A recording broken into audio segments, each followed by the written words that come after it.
Essa aula vai ser junto com a minha colega também de turma, que é a Cinti, que também é aluna de mestrado. Ela é orientanda do professor Gustavo, mas ela vai falar um pouquinho quando ela chegar a vez dela. Bom, meu nome é Regiane, eu também sou fisioterapeuta, eu formei em 2021 pela Uniderp, e assim que eu formei, eu sabia que eu queria trabalhar no hospital na época, né? E até hoje, no caso, mas na época eu tinha essa certeza, e eu sabia que eu tinha que fazer residência. Então, assim que eu terminei a faculdade, enquanto eu estava na faculdade, eu fiz a prova, entrei e fiquei 2 anos na residência. E quando a gente está na residência, a gente tem uma parte que a gente, além da parte prática, porque residência é muito isso, né? Na verdade, 80% da residência é prática. A gente também tem que desenvolver um trabalho, tem que desenvolver um projeto, porque a gente tem que apresentar no final. Assim como a gente apresenta o TCC, a gente apresenta o TCR, que seria a conclusão de residência, né, em vez de ser conclusão de curso. E aí, quando eu terminei, eu já estava nesse meio, eu falei, vou de pesquisa, e eu sempre quis fazer mestrado, porque eu espero um dia, muito lá na frente, que eu consiga ir para a área da licenciatura, isso aí. Então, eu entrei no mestrado com esse objetivo. E foi quando a professora Ana me acolheu, porque eu originalmente não era esse meu tema, não é essa minha área, mas aí, muito graciosamente, a professora Ana me acolheu. Eu até mandei mensagem para ela, não sei se ela lembra. Eu falei, professora, eu lembro que saúde da mulher eu fiz na época da pandemia, foi online, não foi muito proveitoso para mim. Mas aí ela falou que ia comigo e a gente estamos aí até hoje. E aí, durante esse processo, no último ano de residência, eu fiz 2 provas de concurso na época e eu passei nas 2. E aí, hoje em dia, eu trabalho no regional e no HU. Talvez eu veja algum de vocês em frente, porque eu fico na enfermaria da pediatria, agora mesmo eu estou com uma aluninha lá, então provavelmente algum de vocês pode ser que eu veja, quando vocês estiverem passando por lá. Mas é isso. Aí eu trabalho lá à tarde e trabalho no regional à noite. E aí, o mestrado, para mim, então, nesse objetivo, é porque, além da pesquisa, além de investir nessa área da fisioterapia, é porque também eu quero, mais para frente, talvez, entrar na licenciatura também e me desenvolver nessa área. Tá bom? Enfim. Para então começar nossa aula hoje, eu vou falar sobre a neurofisiologia. Eu e a Cíntia vamos falar da neurofisiologia da contração muscular, que, como a professora Ana falou, é uma coisa que a gente precisa muito saber, porque a gente, fisioterapia, cinesioterapia é movimento, e a gente vai tratar esses pacientes principalmente em afecções, em patologias que vão mexer com o desenvolvimento muscular, com o neurônio. Então, a gente trabalha muito com isso. Na verdade, não existe fisioterapia se a gente não trabalhar com movimento, se a gente não trabalhar com músculo. Até mesmo quem gosta da estética, da dermatofuncional, vocês vão trabalhar com movimento, com músculo, com fáscia, então, fáscia muscular. Então, é essencial para nós fisioterapeutas. Aí, aqui no começo, eu não sei se vocês vão conseguir, se vocês conseguirem, bem rapidinho, abrir essa imagem e responder uma perguntinha para mim que eu coloquei no link, para vocês escreverem quando vocês pensam em contração muscular, o que vem na sua cabeça? Então, se vem algum eletrólito, se vocês pensam, sei lá, em cálcio, vocês pensam em movimento, ou vocês pensam em coração, músculo, enfim.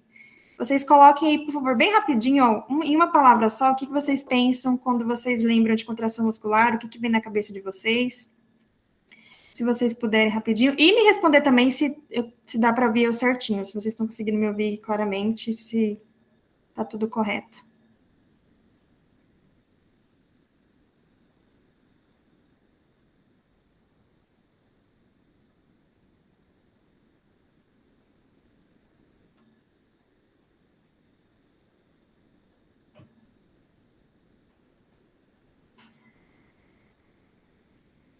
E se deu certo o link também, fazendo um favor.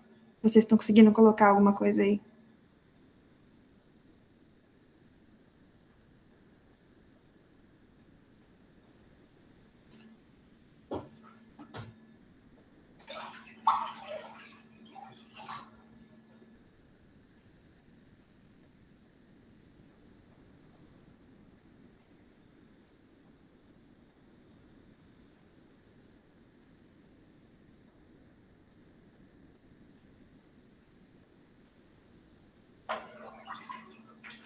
Que legal, já apareceu algumas aqui.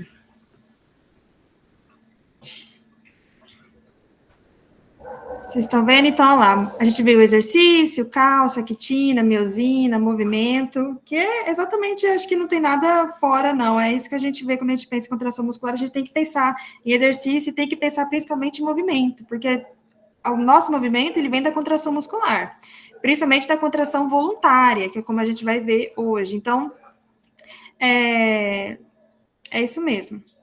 Então, eu vou dar continuidade na aula agora. E aí, qualquer coisa, vocês levantem a mãozinha ou mandam coisa, porque a minha tela não vai aparecer, mas a tela da videochamada, mas eu estou em 2, então eu consigo ver, tá bom? Então, vamos lá. O objetivo dessa aula vai ser, espero que vocês consigam identificar as principais estruturas envolvidas no processo da contração muscular, entender a sua função e o seu contexto dentro do sistema neuromuscular, interpretar as respostas dos reflexos e aplicar esse conceito posteriormente. Eu sei que está cedo ainda, que vocês estão no terceiro semestre, mas é uma matéria que vocês vão ter que colar na mente de vocês, porque posteriormente, quando vocês forem tratar, quando vocês forem ter cinesioterapia, quando vocês tiverem que identificar lesões, identificar dificuldades e depois tratar, vocês vão ter que saber a fisiologia da contração muscular, tá bom? Então, vamos lá.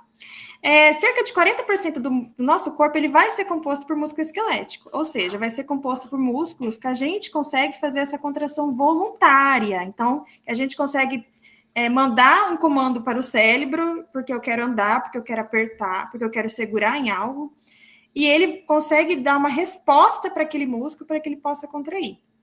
E os outros 10%, eles vão ser compostos por músculo liso e cardíaco, que apesar de ser músculo, o jeito que ele se contrai, o jeito que ele se comporta é diferente, porque são músculos que têm contração involuntária, né? Então, eles vão funcionar sem a gente querer, né? Ainda bem, porque se a gente imagina se a gente tivesse que ficar pensando, nossa, coração, bate coração, ou acelera coração, porque a gente precisa de uma carga maior, porque a gente precisa de mais oxigênio, né? A gente não tem esse controle. Não é controle nosso, é controle do nosso corpo, é um controle do sistema nervoso central. Então, essa diferenciação, apesar deles serem músculos também. O nosso objetivo na aula de hoje é falar sobre o músculo esquelético, é sobre o que a gente tem em maior quantidade no nosso corpo, e é o que nos permite movimentar, nos permite ter uma postura. Então, a gente consegue ficar em pé, a gente consegue andar, a gente consegue realizar nossas ações de motora fina, ou seja, pegar no lápis, escrever, pular, fazer exercício, graças à nossa musculatura esquelética. E aí, para a gente começar falando sobre, no começo, a gente tem que entender um pouco da anatomia desse músculo. Então, o músculo, ele vai estar fixado no osso, né? Então, a gente vai ter uma fixação tanto proximal quanto distal, que posteriormente, vocês, quando estiverem estudando cinesioterapia ou a biomecânica do movimento, vai ser importante para vocês entenderem como o movimento acontece, como aquelas pequenas... Posteriormente, vocês vão entender que para o movimento acontecer um grande movimento de ampla amplitude, primeiro precisa acontecer um movimento de pequena amplitude, né, que é a artrocinemática.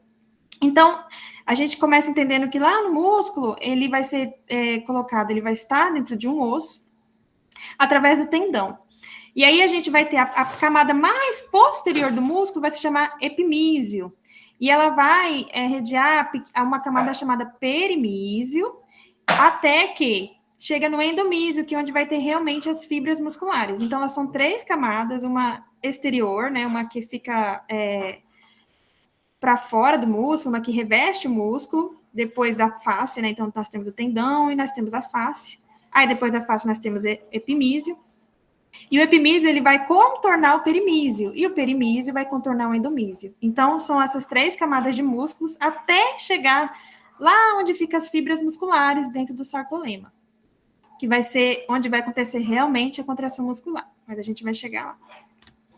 Então, o músculo esquelético, ele vai ser composto por um monte de fibras bem pequenininhas, de 10 a 80 micrômetros. Então, é uma coisa assim, muito pequenininha, muito que você não consegue ver, a olho nu, pelo menos. Vocês estão conseguindo ver minha tela?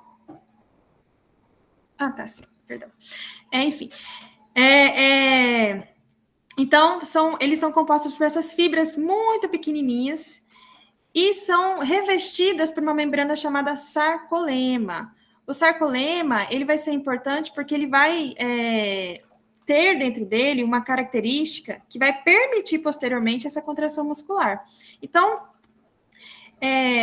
dentro dessas fibras, a gente vai ter, dentro dessas microfibrilas, né, dessas fibras bem pequenininhas, a gente vai ter a quitina e a miosina, que é como vocês falaram lá no começo. Então, aqui dentro que elas vai estar, dentro lá desse sarcolema, e ela vai estar dentro do sarcômetro, e elas vão estar juntas lá. E a quitina e a miosina, elas estão em milhões de quantidades, então a gente tem um pouco mais de miosina do que a gente tem um pouco mais de actina, perdão, do que a miosina, mas elas vão estar lá, e elas são muito ligadas uma na outra, então ela sente uma atração uma para a outra, assim, muito forte.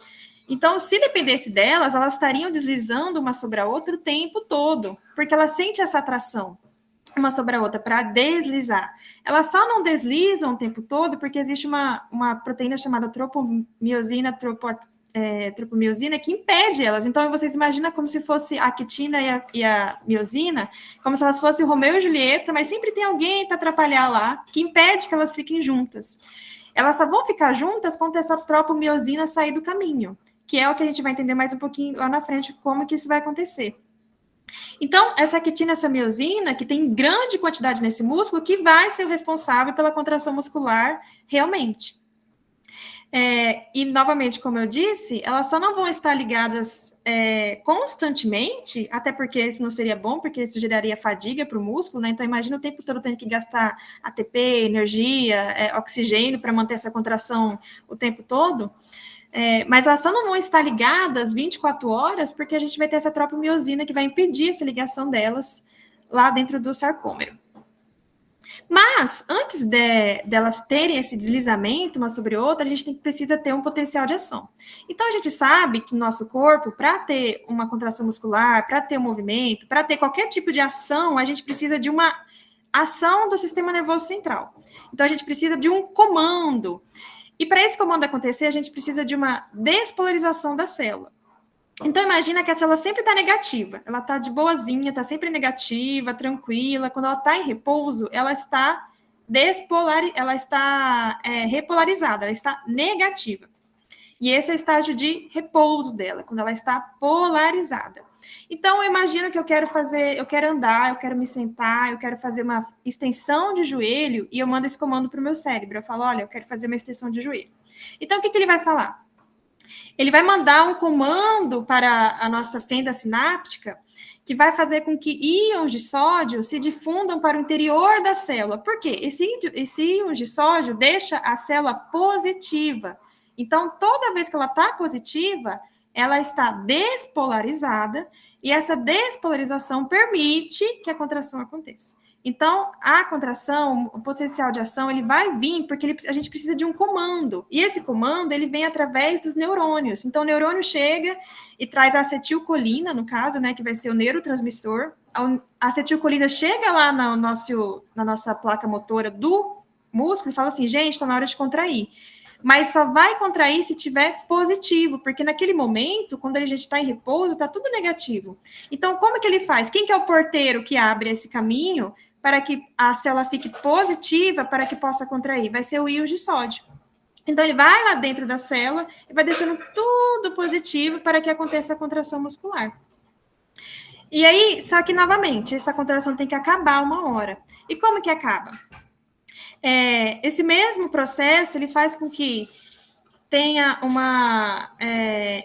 ele fecha de novo, então chega um momento que eles falam assim, tá bom, íons de sódio, você já fez o que você tinha que fazer, fecha esse canal e começa a abrir potássio. Toda vez que a gente tem uma rápida infusão de potássio para o exterior, aquele exterior vai ficar mais negativo. Então, a despolarização acaba e volta de novo para aquele onde a gente estava no começo, aquele estágio de repouso, então onde ela vai estar mais negativa. E é assim que acontece o potencial de ação. Então, o neurônio vem lá de cima do corno posterior, né? Entrega para esse músculo e fala assim, olha, está na hora de contrair, toma esse monte de íons de sódio. O íon de sódio deixa aquela célula positiva, que permite com que o comando seja passado entre a célula até que chegue lá na quitina e miosina, para que essa contração, para esse deslizamento acontecer, e aí sim ter uma contração muscular. Então, os processos vão ser assim, os potenciais de ação, eles vão chegar pelo nervo motor e vai até as fibras musculares, né, nas terminações das fibras musculares, vai usar a substância neurotransmissora chamada acetilcolina. Essa acetilcolina, ela vai liberar o íon de sódio, então, porque elas são regulados, né, pela acetilcolina, então quando a acetilcolina, ela consegue dar esse comando, aí essas moléculas vão flutuar para dentro da membrana, e aí, isso vai causar essa despolarização, que vai permitir que esses canais de sódio, que depende da voltagem, que depende de energia, vai desencadear o potencial de ação na membrana. Por que depende de energia? Porque depende de estímulo elétrico. Posteriormente, é porque a gente consegue usar a eletroterapia, por exemplo, porque a gente tem esse comando elétrico, essa energia que passa do motoneurônio para o músculo. Então, posteriormente, quando vocês... Uma das coisas que a gente pode usar para tratar um paciente, para fazer uma contração muscular, é a eletroterapia, porque ela manda um estímulo para aquele músculo para ele contrair, que imita mais basicamente o que o nosso próprio corpo faz quando a gente vai contrair o músculo, né? Assim que o potencial de ação se propaga por toda a fibra muscular, ele vai chegar nas fibras nervosas. E aí, o que ela faz? O retículo sarcoplasmático, que está lá dentro, lembra que eu falei lá no começo do retículo sarcoplasmático, que está em volta dessas actina e miosina, ele vai liberar muito cálcio, que está lá dentro armazenado. Então, esses cálcios, eles ficam no saquinho, eles ficam lá preparados para que, quando chegar a hora, eles sejam libertos. E aí, o que o cálcio vai fazer? Lembra que eu falei que a actina e miosina, elas sempre estão sedentas uma pela outra, elas sempre querem estar deslizando uma sobre a outra, elas só não vão deslizar por causa da tropomiosina, que está lá também. O que o cálcio vai fazer? Ele vai lá na tropomiosina e fala assim, filha, vem aqui, sai do meio um pouquinho, e aí, quando a tropomiosina não está lá junto atrapalhando, a miosina e a actina conseguem contrair uma sobre a outra. Por isso que o cálcio é tão importante, por isso que o sódio é tão importante, por isso que o potássio é tão importante. Então, muitas das vezes, pelo menos para mim, na minha experiência hospitalar, é muito importante, é essencial que eu veja exames laboratoriais para entender, porque às vezes aquela fraqueza muscular é uma falta de eletrólitos, é uma deficiência que somente o fortalecimento, porque não vai adiantar eu colocar peso, não vai adiantar eu querer fazer repetições de exercício, porque aquele paciente não vai se fortalecer, porque às vezes ele está num déficit desses eletrólitos, e eles são extremamente essenciais para que haja contração muscular. Não somente da contração muscular do músculo esquelético, mas também do coração, por exemplo. Então, quando vocês forem estudar isso, vocês vão ver que níveis muito altos de potássio também, que são ruins, pode causar parada cardíaca, por exemplo. Então, é por isso que o cálcio é tão importante. Ele vai impedir que essa tropomiosina atrapalhe essa actina e miosina de deslizar. Então, com ela saindo do meio, a miosina e a actina conseguem deslizar uma sobre a outra. Então, se vocês verem essa imagem, lá, não, a primeira cabeça de miosina, ela vai quebrar a ATP. Então, para tudo isso acontecer, além do estímulo do neurônio, da acetilcolina estar lá, a gente precisa também de energia, né? Então, a gente precisa da ATP, a gente precisa de oxigênio. Então, ela vai quebrar ATP, então a cabeça da miosina ela vai quebrar ATP e vai começar a deslizar uma sobre a outra. Então, a cabeça de miosina vai se ligar à actina, vai formar pontes cruzadas e vai rolar para o centro do sarcômero.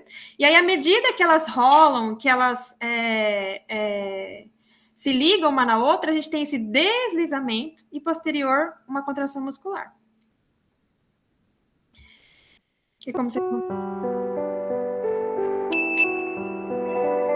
Para que haja contração muscular, um neurônio motor conduz um potencial de ação a centenas de fibras musculares que compõem o músculo esquelético. A sequência de eventos que convertem um potencial de ação em uma contração muscular é conhecida como acoplamento, excitação, contração. Se nós olharmos para uma única fibra muscular, vemos que o potencial de ação viaja por todo o sarcolema e é rapidamente transmitido para o interior da fibra muscular por estruturas chamadas túbulos transversos. Os túbulos transversos, ou túbulos T, são invaginações do sarcolema que fazem contato com reservatórios de cálcio dentro da fibra muscular, chamados de retículo sarcoplasmático.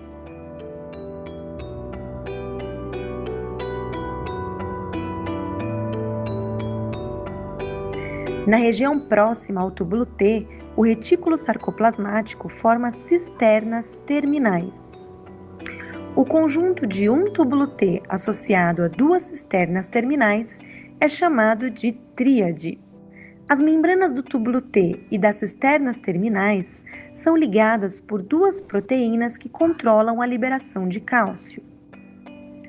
Quando o potencial de ação chega ao túbulo T, uma proteína voltagem dependente muda sua conformação, resultando na abertura de um canal de cálcio e permitindo a saída de cálcio para o sarcoplasma. Este rápido influxo de cálcio dispara a contração da fibra muscular esquelética. Assim, os íons de cálcio são responsáveis pelo acoplamento excitação-contração no músculo esquelético.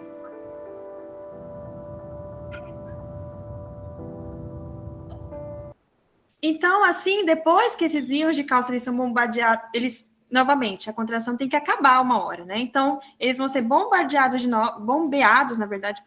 de volta para o retículo sarcoplasmático e vão ficar lá em stand-by, até que a nova contração precise acontecer e elas vão sair de novo para que tenha esse deslizamento das miofibrillas, né? Que são a actina e a miosina.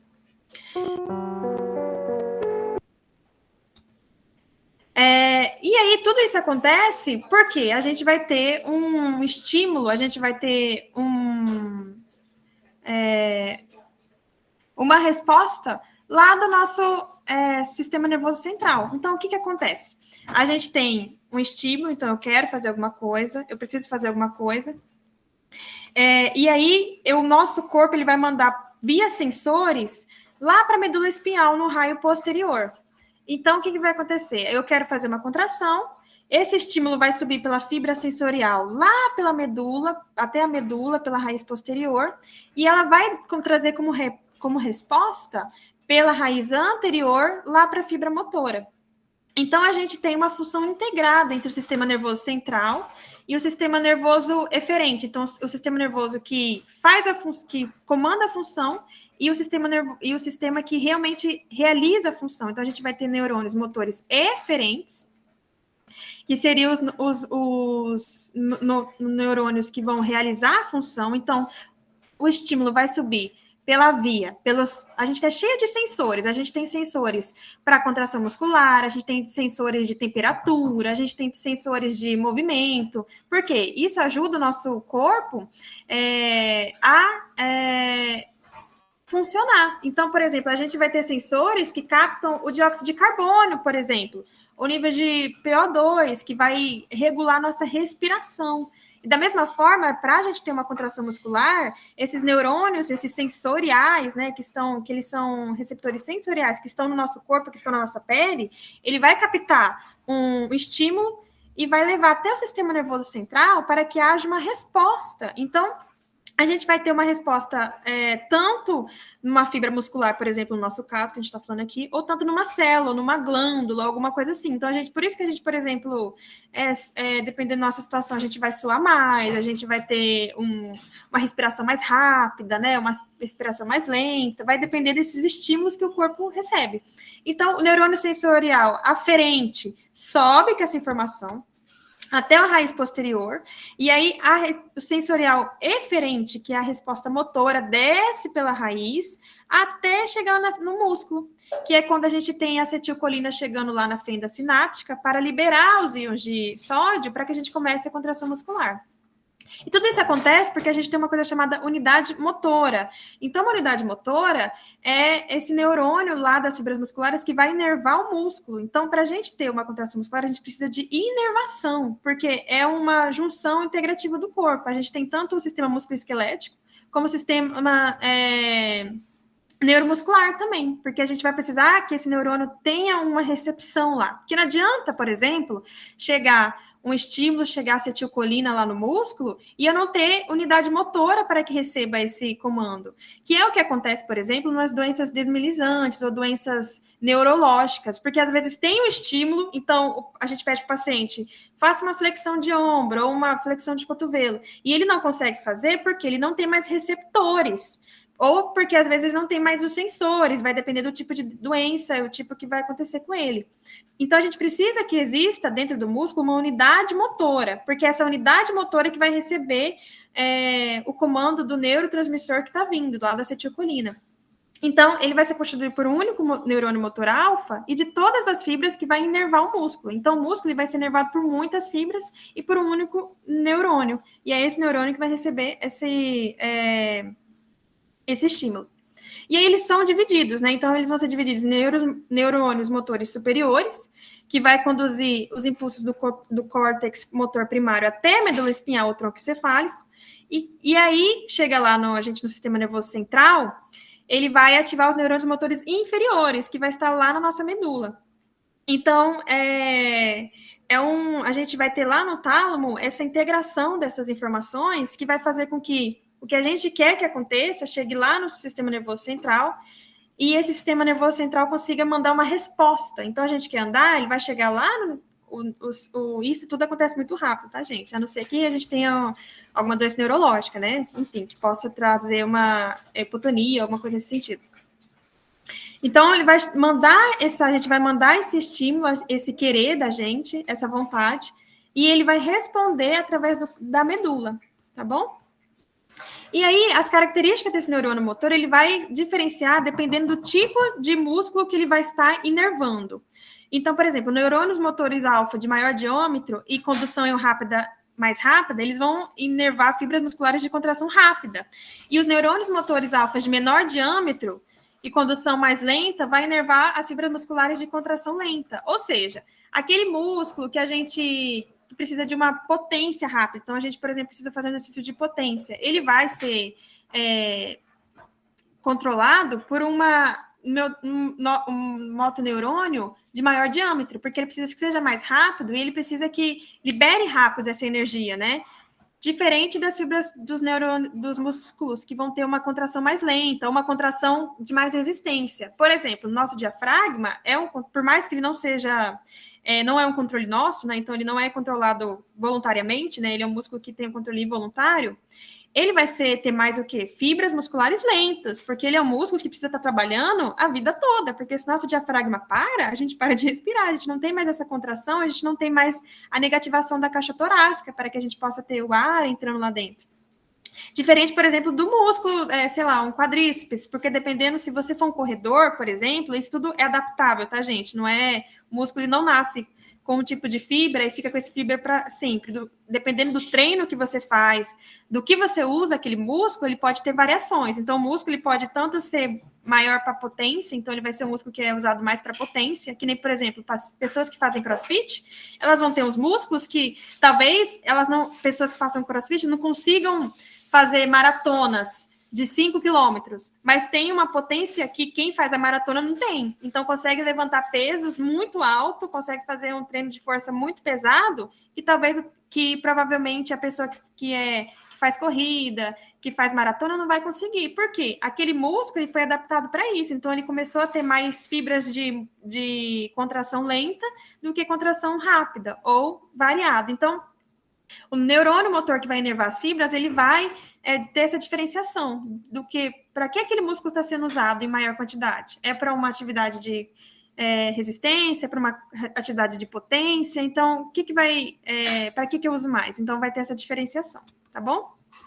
E a gente vai falar um pouquinho sobre o tônus muscular. Então, esse processo que a gente tem de ficar em pé, de conseguir andar, de ter um músculo ativo, de ter um músculo útil para nós,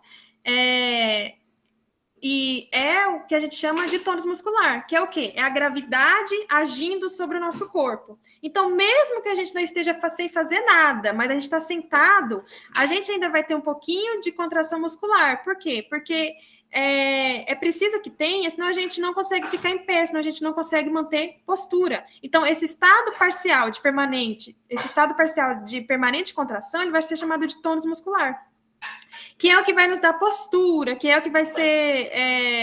e ele é elaborado principalmente pelo reflexo de estiramento, que a gente vai ver mais um pouquinho lá na frente sobre nossos reflexos.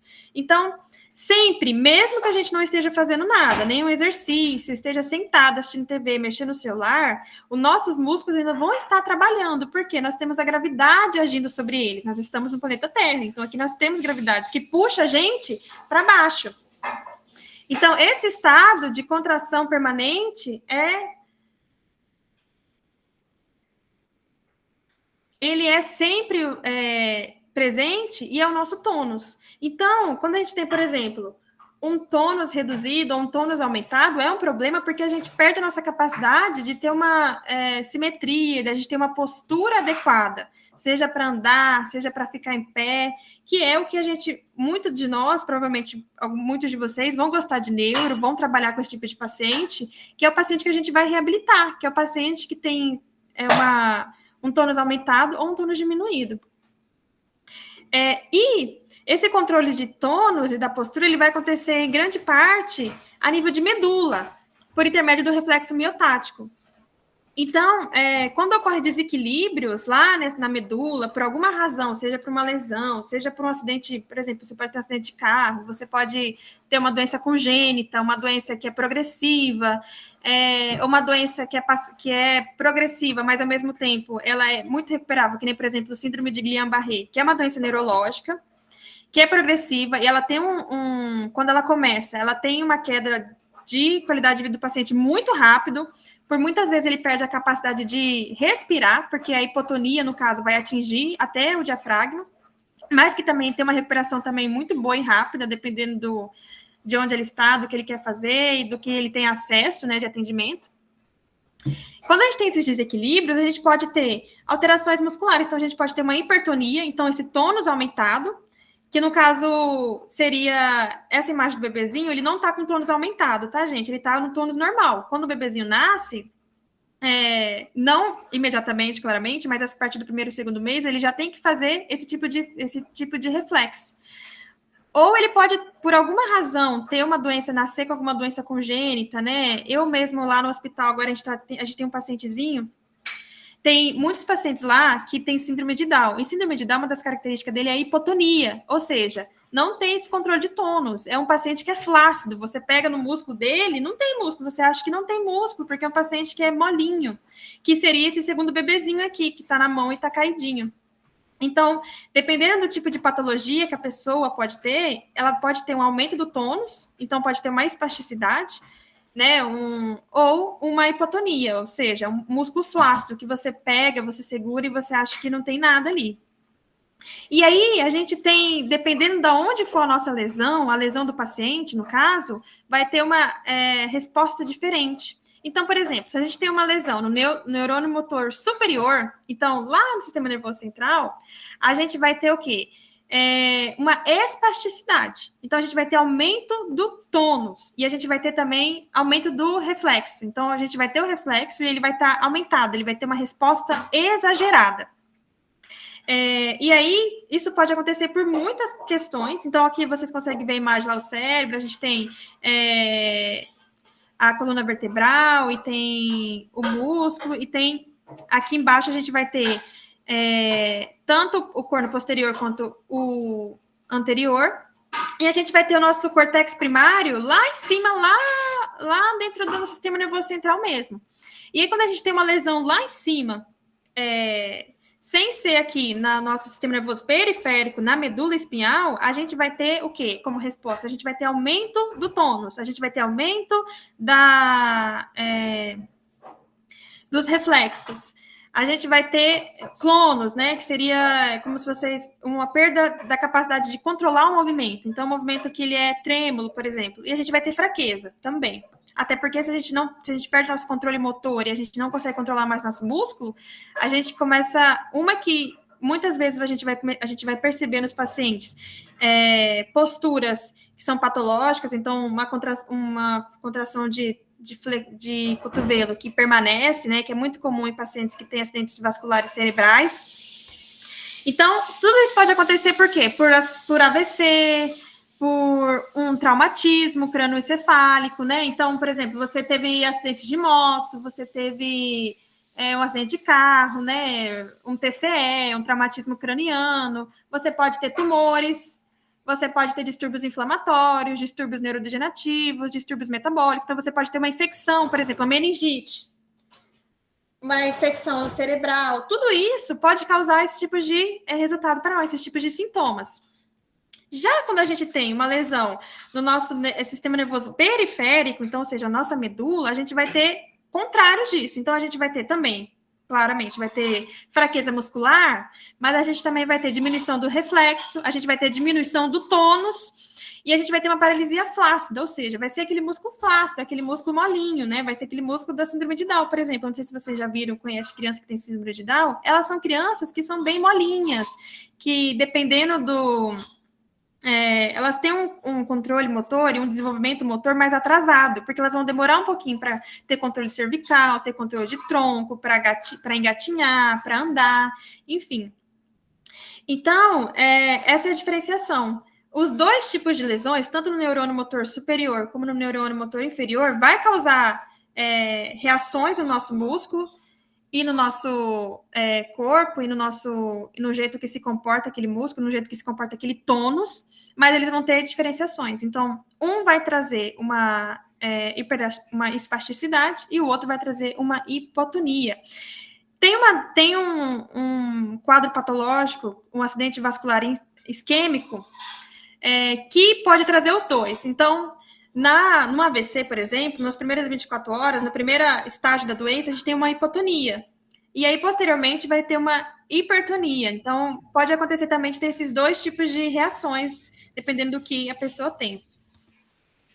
E para a gente avaliar o tônus muscular, o que a gente pode fazer? Apalpar é uma das coisas muito importantes, porque, como eu disse, na hipotonia, a gente vai perceber esse músculo flácido quando a gente apalpa, quando a gente coloca a mão, quando a gente percebe que aquele músculo ali não tem um tônus adequado. E para a gente avaliar a espasticidade, a gente pode usar uma escala chamada Ashworth. O que ela vai fazer? A gente pega um paciente e a gente vai avaliar a contração muscular dele de forma passiva. Então, por exemplo, eu quero fazer uma contração do cotovelo, eu quero fazer uma contração do bíceps. Então, eu vou pegar o paciente e vou fazer essa contração de forma passiva, ou seja, eu vou fazer por ele. Quando eu faço isso e a gente não percebe nenhum aumento no tônus muscular, ele tem grau 0. Se a gente percebe que ele vai ter um aumento do tônus, porque vai ter um pouquinho de resistência conforme a gente faz o movimento, ele tem um grau 1. Quando a gente está fazendo um movimento, a gente consegue sentir... A partir da metade, fica mais difícil fazer esse movimento. É um grau 1+. No 2, a gente começa a perceber uma diferenciação mais importante. Então, a gente consegue ver que a partir da metade do movimento para menos da metade do movimento, esse movimento que a gente está fazendo pelo paciente começa a ficar um pouco mais difícil, então está um pouco mais rígido, um pouco mais duro. No 3, já é um movimento passivo difícil, ou seja, a gente faz, mas com muita dificuldade, então a gente faz aquela contração fazendo muita força, porque o paciente já está rígido ali, né? Já está hipertônico, já está...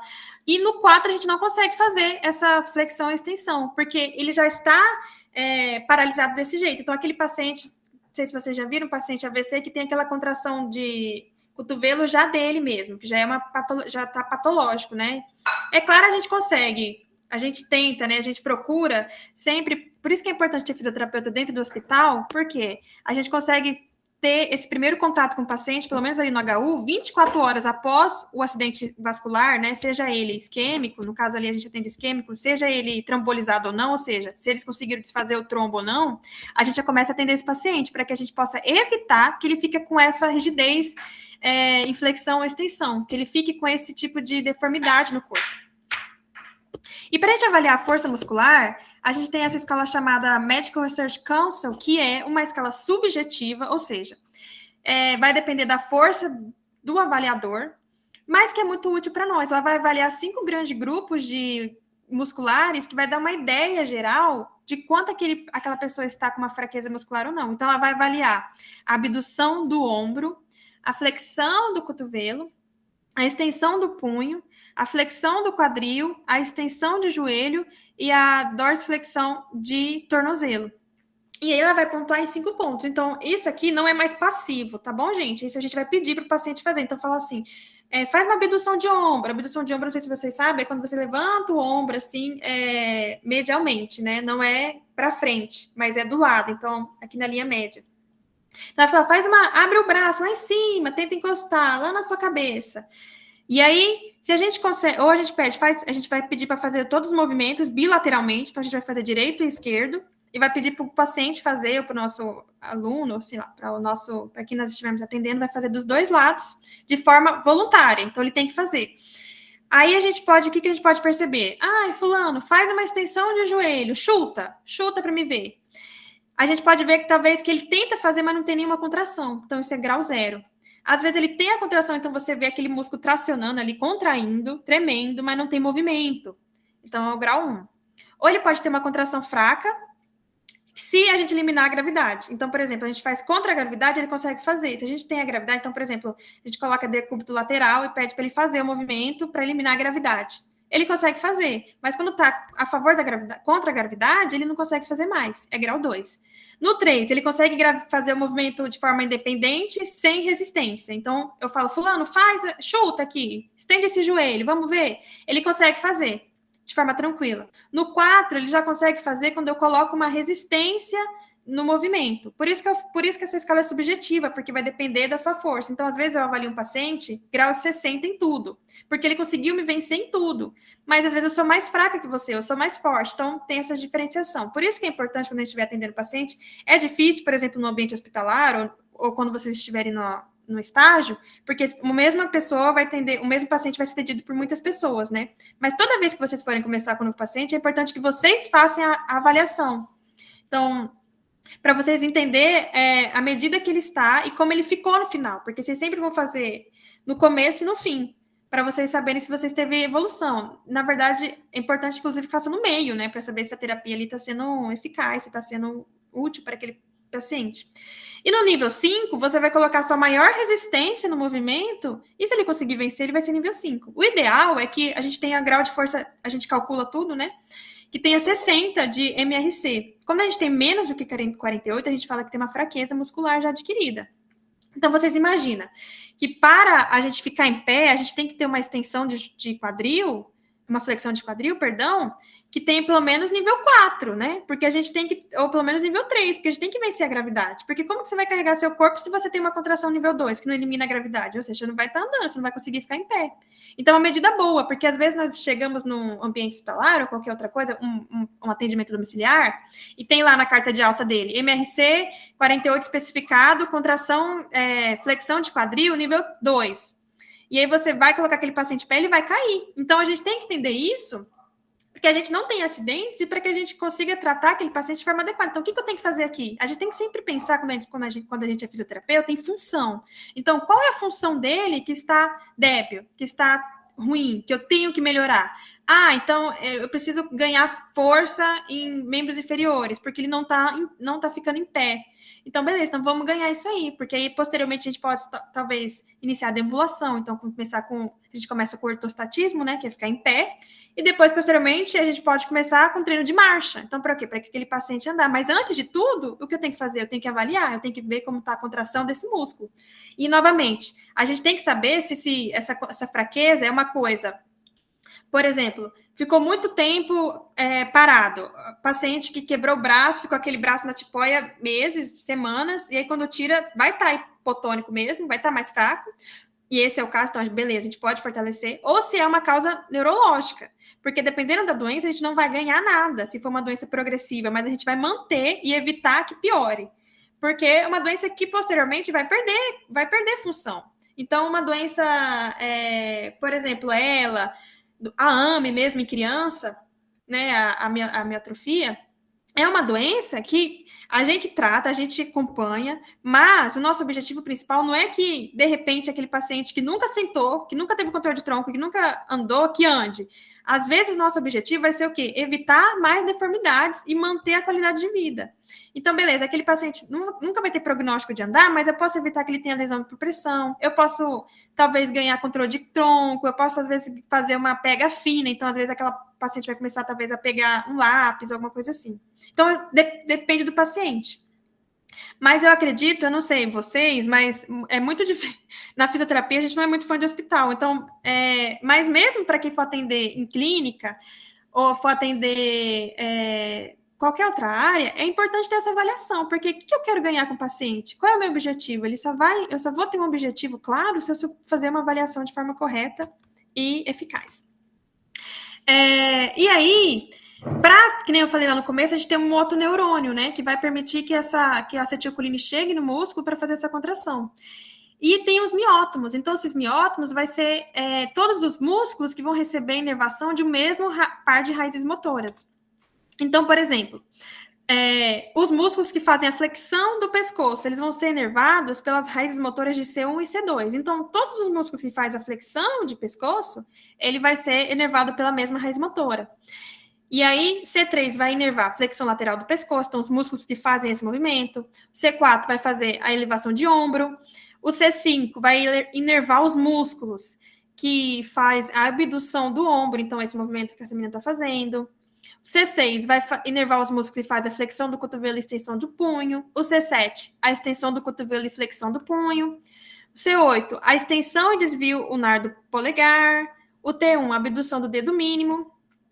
E aí, os miótomos dos membros inferiores, vai começar lá no L2, né? Então, a raiz motora do L2. E aí é um pouco diferente, tá, gente? Quando vocês forem estudar especificamente, os miótomos, eles não seguem exatamente a coordenação do nossa medula espinhal, tá bom? Então, a gente tem as nossas vértebras, mas não é exatamente igual, né? A gente tem um pouquinho de diferenciação, porque a contagem é um pouco diferente, tá bom? Mas, no geral, a nível de lesão, a gente sempre vai falar L1, L2, junto com as vértebras, tá bom? L2 vai inervar os músculos da flexão do quadril. L3, extensão de joelho. L4, dorsiflexão do tornozelo, então é o pé para cima, né? A flexão plantar é outra inervação e é o pé para baixo, que é o pé de bailarina, né? Aquele pezinho empinadinho assim. O L5 vai fazer a extensão do hálux. S1 vai fazer a plantificação do tornozelo, eversão do tornozelo e extensão do quadril. Então, ele vai fazer a flexão plantar, então é o pezinho para baixo, e a extensão do quadril. E S2 vai fazer a extensão de flexão de joelho, perdão.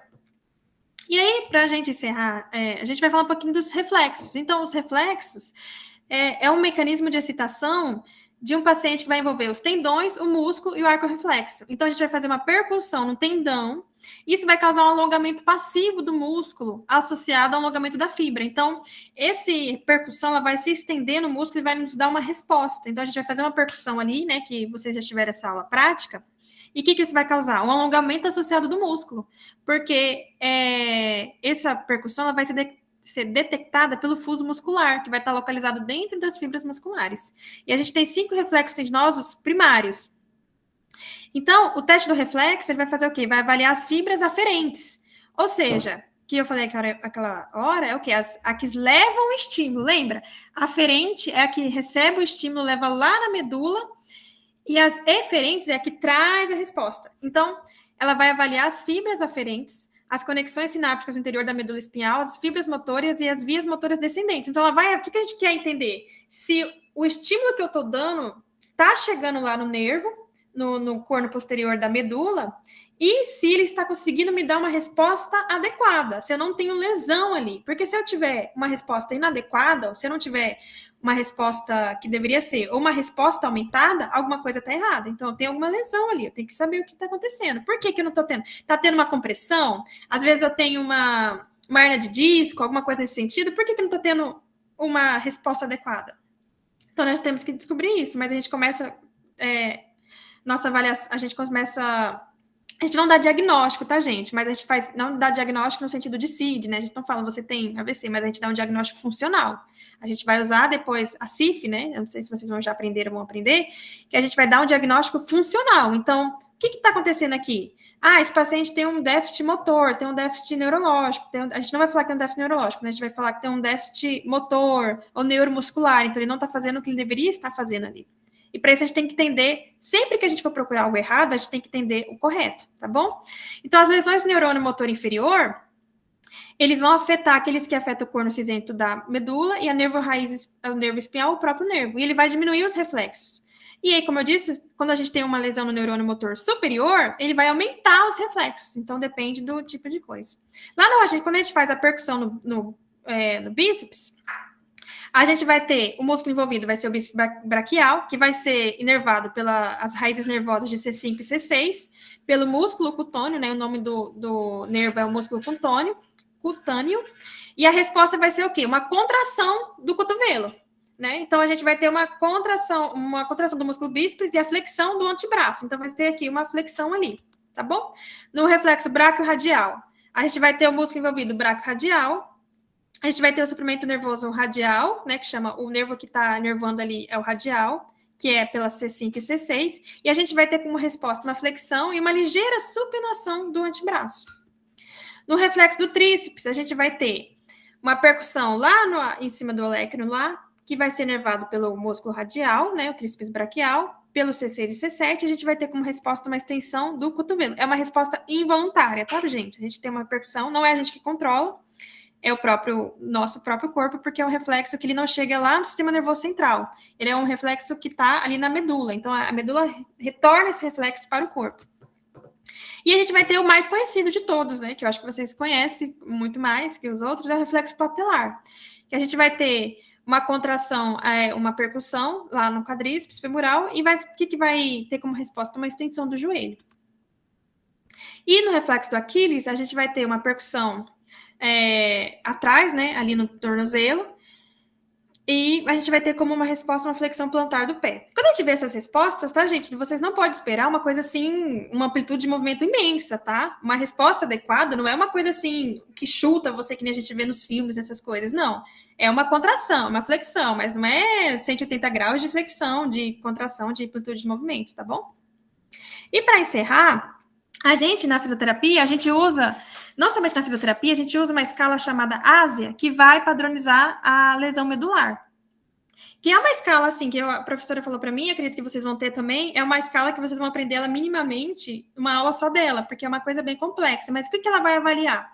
Ela vai pegar a direita e a esquerda do corpo e a gente vai avaliar as musculaturas. Então, lembra lá em cima, quando eu falei dos miótomos, que vão fazer essa inervação dos músculos? Ele vai avaliar essas raízes motoras. E como que ele vai avaliar? Através do movimento do músculo. Então, eu quero avaliar C5.